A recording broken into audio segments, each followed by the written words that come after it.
I'm Tom Wilmer reporting from Louisiana in East Baton Rouge Parish. We're in the outback right now, near the village of Zachary. We've just bounced along on a gravel road through the pitch-black night to visit with Lloyd Johnson Jr., known fondly throughout the South as Teddy, the owner of Teddy's Juke Joint for the past 4 decades. Juke joints are typically simply decorated front rooms of an old sharecropper's shack where friends congregate to sing the blues, dance the night away, and down a pint or two. These havens for sharecroppers at one time dotted the rural countryside throughout the deep South, but there are just a handful still operating today. A new Baton Rouge acquaintance, April Sexy Red Jackson, says,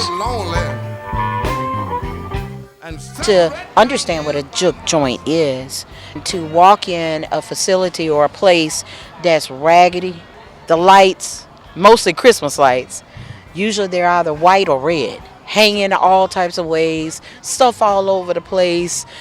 It looks like it hadn't had a good dusting in years. That's a juke joint to me. People laughing and talking, and as soon as you open the door, everybody turns around, hey! And then you say, hey? You know, that's a juke joint. A lot of blues. They're off the dirt roads. Especially Teddy's Juke Joint. You go out there in Zachary at night and you can't see anything, but he has this little tiny light that's flashing. But the juke joint is all the way off the road, way in the back, so which gives you that good feel of that country down home connection in a juke joint. Lloyd Johnson says one reason for the demise of the juke joint is that young people balk at paying a cover charge just to cover the cost of the band. Today he's happy if he makes enough from beer sales to pay the utilities. What brought you up this way? You. Oh, okay. My last name is Johnson. My real name is Lloyd Johnson Jr., and I'm the owner and creator of Teddy's Juke Joint. So where'd the name Teddy come in? Well, it was given to me when I was born. Because you look like a teddy bear? I have no idea. I didn't know Teddy wasn't my real name until I went to first grade in 1953. So how did you decide to open a juke joint? Well, different people was telling me I need to open my own juke joint. I started out spinning records, and it just evolved, and one time I got tired of spinning records. I said, well, I just go on my own place. I wouldn't have to do all that traveling. They call it being a DJ today. On the radio. Yeah, but I quit radio in 1965 because I made more money spinning records, but I traveled 100,000 miles a year. Oh, wow. I've been doing it for 53 years now. I don't travel as much now as I used to. Whereabouts are we in Louisiana right now? Well, you're in East Baton Rouge Parish, and here at this building is part of the old Spanish Trail. See, this place used to be the Mississippi River at one time. Oh, really? Yeah. So it moved from... Well, they built the levee, and that took the water, moved the water. Yeah. So who typically comes to Teddy's Juke Joint? Well, let's put it like this. Every Saturday night, Jesus stopped by and get him a glass of wine.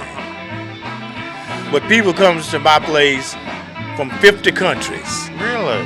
And all over the United States. But I bet you also have a lot of local neighborhood people out in the country here. Well, yeah, but they don't frequent the place as much as my tourists do.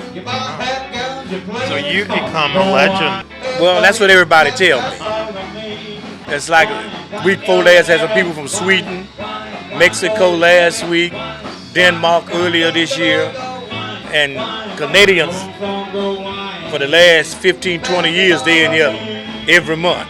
Is it live music every night or on special nights? No, it's not. That's on special nights now. I used to do 4 days a week, but now I only do 2 nights a week. And the way things look like, I'm going to have to cut them out. Why? Because people don't want to pay cover charge. And the average band now wants $200 a man. And that's not no name artist. So your name artists, they start off at $25,000 and go up. So when you were growing up, When did you first become aware of juke joints, and did you like hanging out and going to juke joints? Well, I was born in the juke joint era, and my aunt had a little place that she called the Cedar Tree, and she didn't sell nothing but beer and fish sandwiches and chicken and stuff like that. And she ran that until she got too old to run it. And but I've been around juke joints all my life. Yeah, simply because of the atmosphere that started back in slavery. And during the time, the slaves wanted to get $1 for a bale of hay, 100 pounds of hay, whatever it was, and they wanted a day off. So what happened is the different plantation owners, they wanted to stop them from singing in the fields. And so they put them off when they got them the day off, where they could have little places like this, and that's how the juke joint began. But the slave owners found out they couldn't get no work done because didn't nobody understand what each other was saying. You know, the Supreme Court ruled that the blues is the only music created in America. See, the Kennedy Center was built to honor the blues man. And now I am one of the last 5 juke joints in America. Wow. And especially on Highway 61, from Minnesota to the Gulf of Mexico. Which is the blues highway, right? Right. Started in Minnesota, end up at the Gulf of Mexico. So you have people that drive down from the north. Oh, yeah, people drive down, they have them fly in. They bring busloads of people, stuff like that, 8 years ago, a bunch of people came in from France, and it was a tour group of 85 people, and they rented 25 convertible Mustangs and drove them from New Orleans to Teddy's Juke Joint, then on up in Mississippi, following the blues trail. Very cool. So they all rolled in at once to see you. Right. Back when you were growing up, some locals were telling me that back in the day that juke joints, the owner and the family typically lived behind or adjacent to the juke joint. Was that yes. the case with your aunt? Yeah, most of them lived in them. Like I was born in this one. Really? Yeah. See, I was born in this one in 1946. And this is the only address I ever had in my whole life. And it's going to be the only address I'm going to have until the day I die. So when you get groups to play here, where do they typically come from? Like, where are these guys from? The fellas that's playing tonight, they're from the Baton Rouge area. One of the fellas in there, his name is Sam Hogan, and he's been playing since he was 8 years old. Wow. And I get a few locals, but I get a lot of people, a lot of bands out of Mississippi and New Orleans, First California, Washington, all over, but basically Mississippi, Alabama.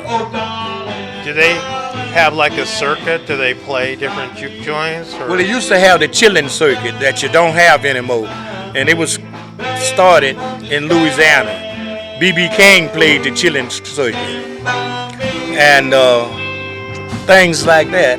Didn't the Chitlin circuit go all the way up to Arkansas?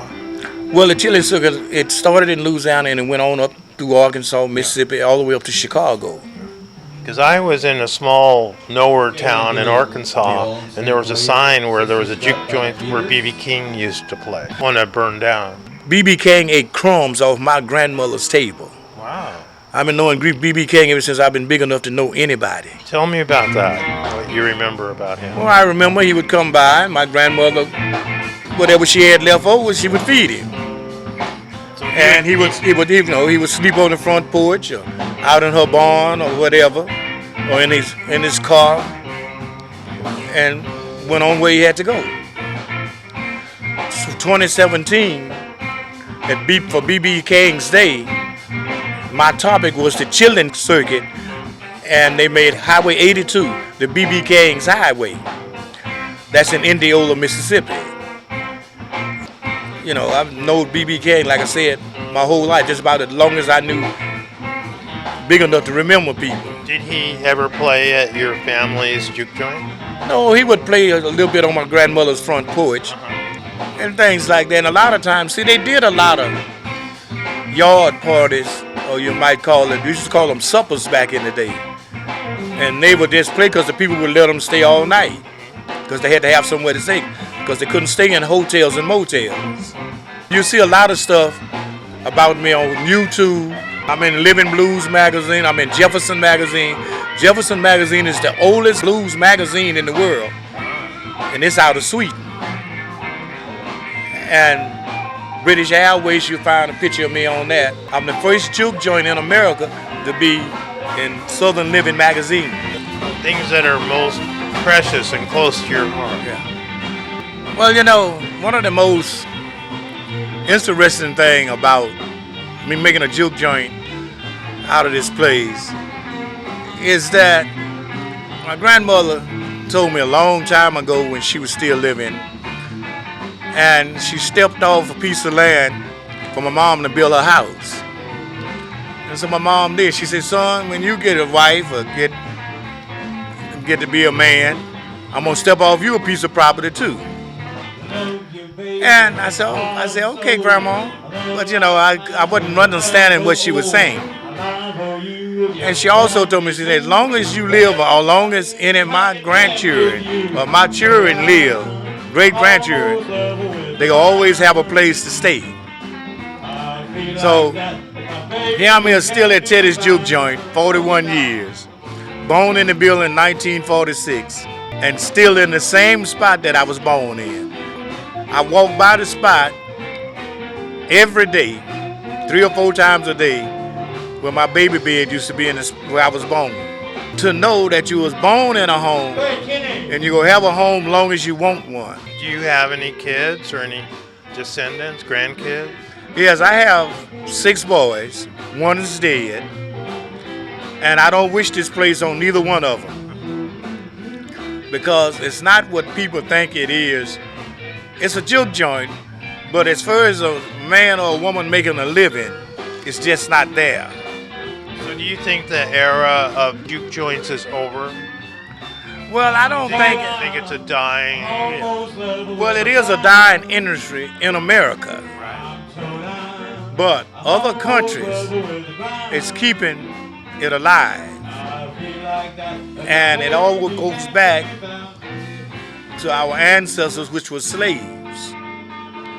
And when you think about somebody from Sweden, or somebody from the Congos, and then you go back the Native American Indian, which was an Eskimo in the beginning of America.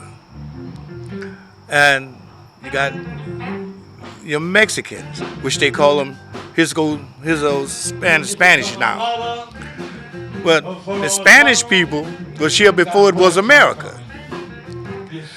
And, you know, I think it's real serious about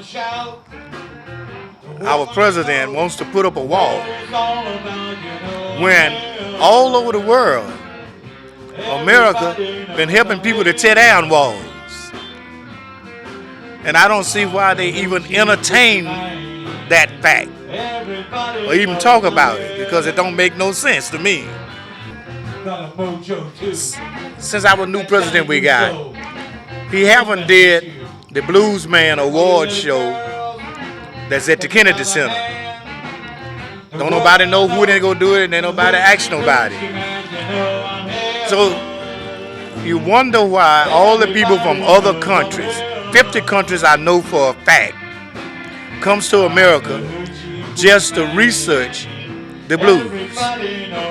The blues man have traveled more areas than all the presidents in America. And like you might have heard me say a little earlier, the blues is the international language of the world. Everybody understands the blues. But look like America don't want to understand it. Interesting, huh? Yeah, you know. And you think about the little backbone places like the Juke Joint, your mom and pop's cafes, little grocery stores. You know, an old man on the corner working on your car, putting horseshoes on your horses. America done got so advanced until it forgets, as far as I'm concerned, what's the real root of the country. Go back to Mr. B.B.K., blues man. Okay, he played for Parliament. He played all over the world. Wrote songs about the world. Queens and kings, you name it. He even gave a Pope a guitar. And I don't know no musician but the blues man that played the House of Parliament. From President Bush up to Donald Trump. Got a gentleman lives right down the street from me, his name Mr. Henry Gray. Played for every president from the first Bush up to Obama. And so far our president haven't invited the blues man. Interesting. So everybody say, well, where's the juke joints going? Isn't that up? Like I said, I don't wish this plays on none of my kids, but I'm gonna leave it to a member of the family that wants it. Just like my grandmother left it for me, the land, I'm gonna leave this place to them, whether it's a girl, a boy, whatever. There's a style of blues called swamp blues. Yeah. Tell us about that. What does that mean? The Chitlin Trail, which is exactly what the swamp blues is.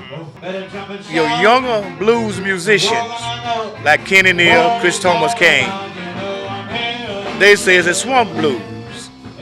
But their fathers said it was the blues. So what is it? What is the distinction? The distinction is it's the new modern American way of life. The blues man used to have to work every day. Now it's evolved so that if you halfway decent, you can make a living off of doing the blues. Stay in the big hotels, ride in nice cars, and so on. Live in nice homes. But the original juke joints in the blues, you played where you could and when you could. And like you said, after working all day. Right, right. So you go back to B.B. King again. They said he wrecked the man's tractor. And as far as I know, to the day he died, he's still owed for that tractor. But I do know one thing, they buried him at the end of the old Blues Museum. And he's the only musician that I know that's buried at a museum. That's really interesting. Where is that? Indianola, Mississippi. Uh-huh. Yeah. And is that where he was born? That's where he was born. It's just so amazing that so far as I know, there's no blues man that I know of or read about that died rich. Everybody else that playing any kind of music, like Elvis, for instance, never wrote a song or did nothing in his life but played other people's music. Died a rich man. Like Sammy Davis Jr. in the Rat Pack. Same difference. You know what I'm saying? And it totally fits, though, with the blues, because you're singing the blues. Right, Yeah. right. And you live in it, blues. Yeah. See, a lot of people, they come out and sing the blues like Gordon Brooks and people like that, but they don't go home and live the blues. And a lot of people that interview them say, well, Teddy, why you say it like that? I said, because it's a fact. It's known. They're intrinsically in the history of the roots of blues is pain, is suffering, Right. is clinging to hope. Right. Well, what blues is, it's life itself.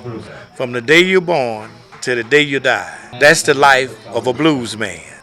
When you got the blues, you don't outlive it. It outlives you. It brings you in the world and it takes you out. Now, did you play an instrument? Yes. I played in my first band at 6 years old. My first instrument was a set of sand block. And I played trumpet, baritone horn, and E-flat French horn. And I played in 3 or 4 state championships marching bands. Wow. I also sat in with the Baton Rouge Symphony Orchestra for 2 years. And it was just amazing that I didn't realize that I would be in the blues or still doing the same thing I've done my whole life. You know, some people live a lifetime and they never find themselves on nothing that they want to do. The good Lord must have meant for me to do it, because as for now, I don't see no turning around. If you look at this banner on this wall here, say the Big Lou's 6th anniversary. That was in Memphis, Tennessee. I'll be back up there this year in May. Then the night after that, they have the Blues Award Show in Memphis, Tennessee. And I'll be at that, where they get a B.B. King's Award and Coco Taylor, and on down the line of different people that was real famous in the blues. That's really touching. Yeah. And every year they do this in Memphis, Tennessee, in the month of May. Where do they do it in Memphis? At the Blues Museum? No, they got this big center like the Superdome that they do the show at. It's big time. Oh, it's real big time, and people from all over the world be there. So you're really looking forward to that, huh? Oh yeah, I look forward to it, but right as of today, I don't know whether I'm gonna have enough money to even go. But I'm still looking forward to it. 90% of all of my traveling, I funded myself. It's just one of these things that you have to take it day by day. And that's what the blues is all about. It's a day by day thing. You don't really know exactly what tomorrow will bring. And where some professions, you know what your monthly income will be, what your yearly salary will be, and how much you're going to make when you retire. But you don't know that. You don't know none of that with the blues. You might make $100 today, and it might cost you $500 tomorrow to leave this same place. Where a lot of other musicians that don't do the blues, they got their plane ticket for the next 6 months already paid for. Their problem is just making the gig. And these are the things that the blues man had to cope with each and every day. Just like the band in that playing now. I'm hoping like hell I'll make enough money to pay them tonight, because I'm not charging a cover charge on the door. Usually the cover charge give you a little incentive to what you might have, and I don't have to put up as much. Mm-hmm. But the cover charge just doesn't work. No, it don't work because people agree not to play it. They rather go to a festival or a big river center, or Superdome or something, and pay $75 to $100 for a seat, and they got to look at the big screen to see the performer that's performing. Where you can come to Teddy's Juke joint, and you sit close enough to the person to touch them, and you know that's a real person there. But the cultural things that I found out about life, most people just take it for granted that it's there and it's supposed to be. But what you're saying, it might not be. Well, you think about it. How many universities that you ever heard of where a blues man can go and get a degree in the blues? You name anything else beside the blues, you can get a degree in. Or call it a trade. They don't even call the blues a trade. And that was just one of the things and stuff like that happened. All right, and thank you for taking the time out to come and interview me. My pleasure and my honor. Next time you want to come, give me a call and we'll set up a time where we can sit down and talk and kick it around a while. I love it. I look forward to it. Okay. All right, thank you, Tom. Thank you. You've been listening to the Lowell Thomas award-winning travel show Journeys of Discovery with Tom Wilmer, a featured podcast on NPR.org's podcast directory. You are invited to subscribe to Journeys of Discovery with Tom Wilmer on NPR.org, NPR One, iTunes, and more than 20 other podcast channels around the world. To learn more about Tom Wilmer's journeys around America and the world, log on to thomaswilmer.com. This is Roseanne Cash, and I'm sitting here with Tom Wilmer. Please support your local NPR station. I listen to WNYC in New York, and in fact, NPR is all I listen to. If I didn't have NPR, I would feel like my lifeline to the world has been cut. So yes, please support your local NPR station.